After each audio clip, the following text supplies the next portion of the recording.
Shalom pemirsa CB Indonesia, senang sekali pada kesempatan yang indah kali ini saya bisa berjumpa lagi bersama dengan pemirsa sekalian dimanapun pemirsa berada.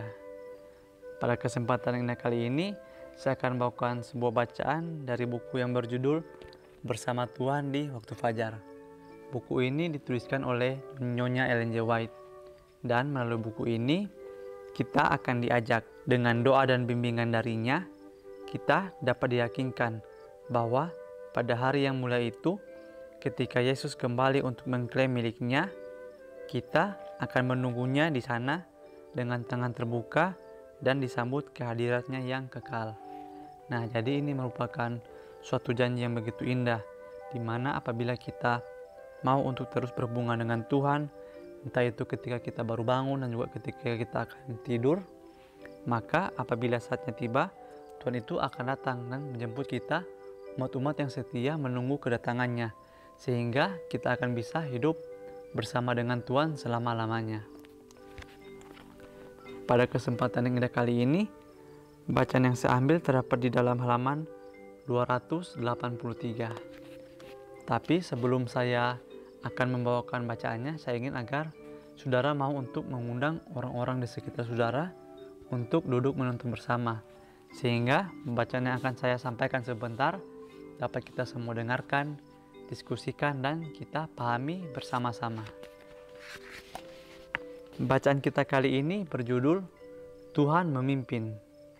Saudara juga bisa mengambil Alkitab dan membuka di dalam Mazmur 105 ayat 43 sampai 45. Dituntunnya umatnya keluar dengan kegirangan dan orang-orang pilihannya dengan sorak-sorai. Diberikannya kepada mereka negeri-negeri, bangsa-bangsa, sehingga mereka memiliki hasil jeripaya suku-suku bangsa, agar supaya mereka tetap mengikuti ketetapannya dan memegang segala pengajarannya. Haleluya. Nah, jadi pada kesempatan kali ini kita itu akan belajar bagaimana kita itu mau untuk menyerahkan kehidupan kita ke dalam tangan Tuhan, sehingga seperti judulnya Tuhan memimpin, yaitu kita akan dipimpin oleh Tuhan. Apa yang akan kita berbuat semuanya itu hanya sesuai dengan apa yang Tuhan kehendaki di dalam kehidupan kita. Kita masuk pada pembahasannya. Awan yang bagi orang Mesir merupakan satu dinding kegelapan, tetapi bagi orang Ibrani merupakan satu pancaran cahaya yang besar yang menerangi seluruh kemah mereka dan memancarkan terang kepada jalan yang ada di hadapan mereka.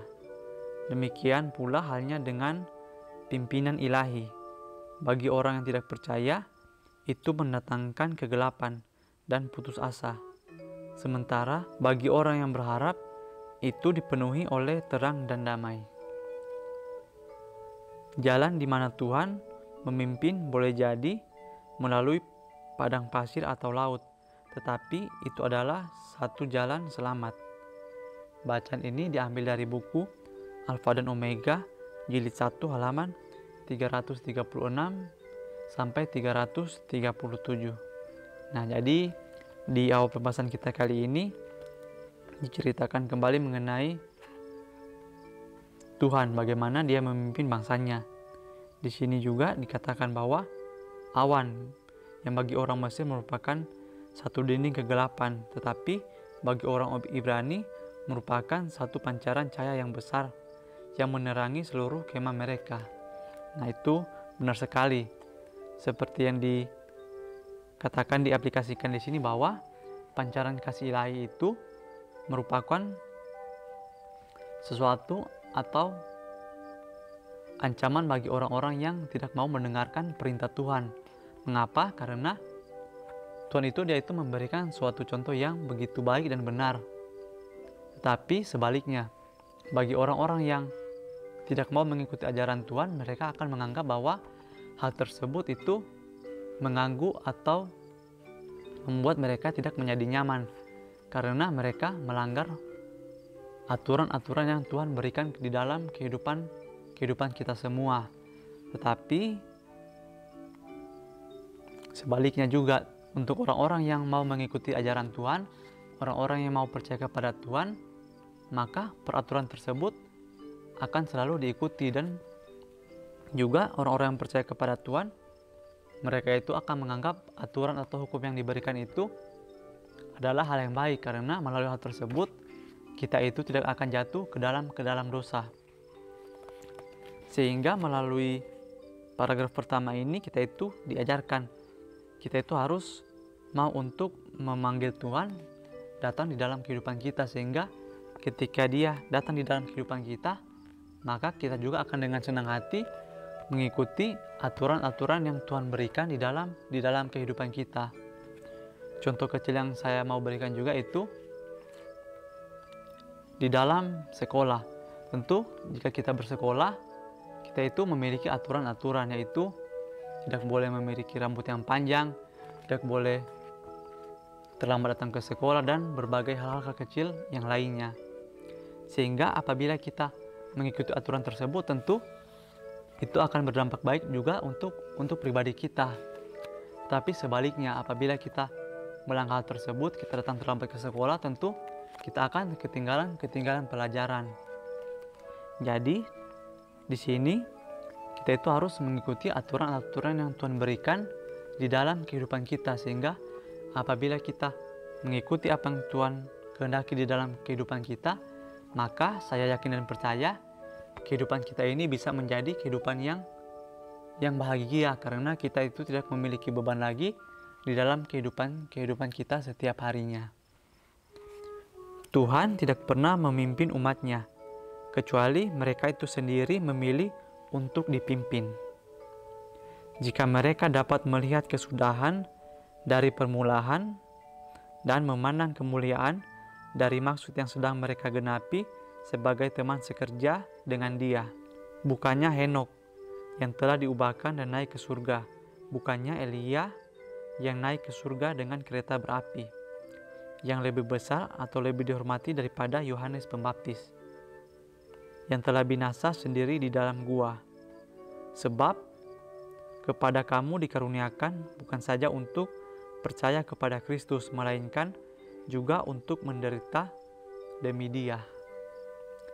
Dan dari segala pemberian yang dapat diberikan oleh surga kepada manusia, persekutuan dengan Dia dalam penderitaannya adalah suatu kepercayaan yang paling penting dan kehormatan yang paling tinggi. Bacaan ini diambil dari buku Alfa dan Omega, jilid 5 halaman 236. Nah, selanjutnya di sini dikatakan bahwa Tuhan itu Dia tidak pernah memaksa kita agar kita itu mau untuk dipimpin olehnya.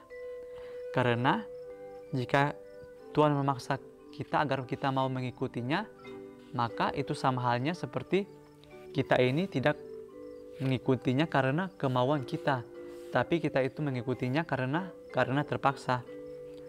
Dan Tuhan tidak ingin hal itu terjadi.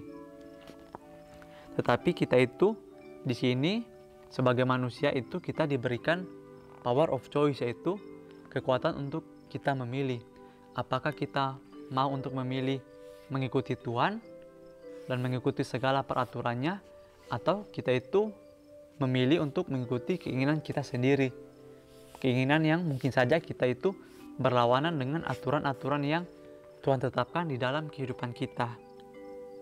Di sini juga diberikan beberapa contoh nabi-nabi yang mengikuti Tuhan selama masa hidup mereka, yaitu Elia, Yohanes, dan juga Henokh.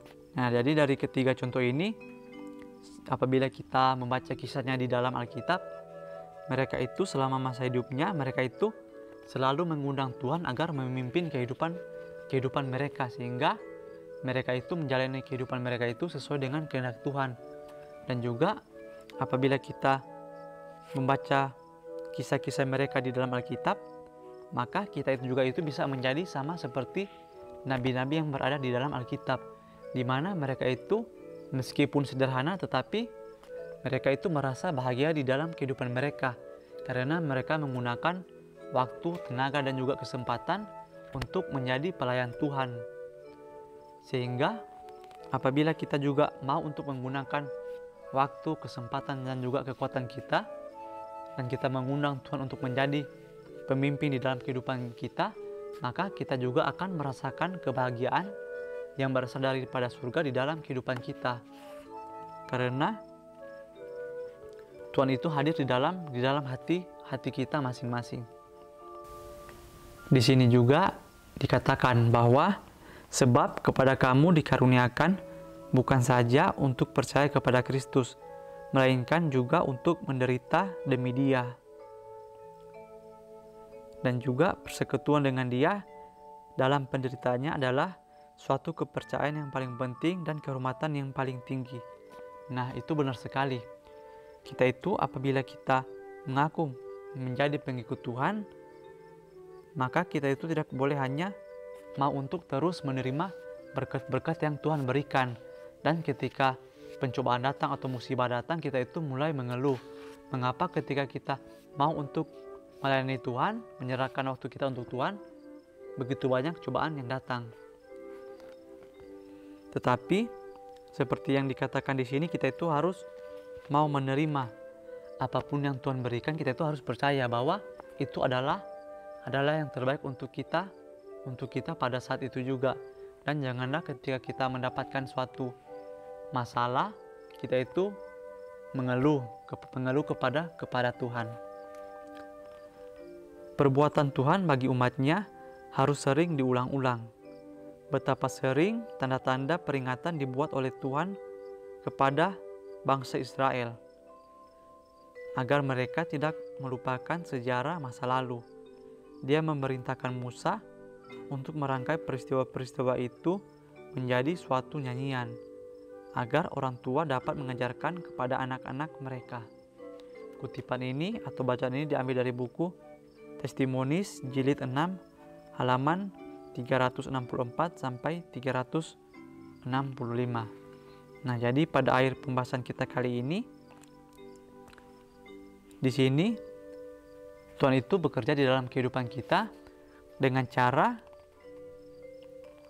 Dia itu memberikan kepada kita suatu peristiwa-peristiwa yang mungkin saja kita anggap itu adalah peristiwa yang biasa.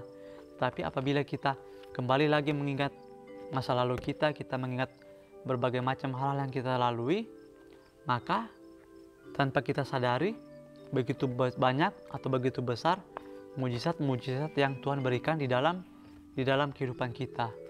Mungkin pada masa yang lalu atau beberapa waktu lalu, mungkin saja kita itu pernah mengalami hal-hal atau mungkin kecelakaan kecil. Tapi pada saat itu juga kita mungkin belum menyadarinya bahwa Tuhan itu hadir di dalam kehidupan kita untuk membantu kita melewati hal tersebut. Tapi sering berjalannya waktu, apabila kita kembali lagi mengingat hal tersebut, maka kita akan mendapatkan atau kita akan menyadari bahwa Tuhan itu Dia itu hadir di dalam kehidupan kita untuk memimpin kita melewati hari-hari kita yang sulit. Mungkin ini saja bacaan yang bisa saya sampaikan kali ini. Kiranya melalui bacaan kita kali ini yang berjudul Tuhan memimpin, yaitu kita mau untuk menyerahkan kehidupan kita agar kita itu dipimpin oleh Tuhan. Dan kita itu janganlah menggunakan kemampuan, kekuatan, ataupun hikmat kita sendiri untuk menjalani kehidupan kita setiap harinya. Sampai bertemu lagi di pembahasan berikutnya. Saya bawa dalam nama Tuhan Yesus. Terima kasih. Amin.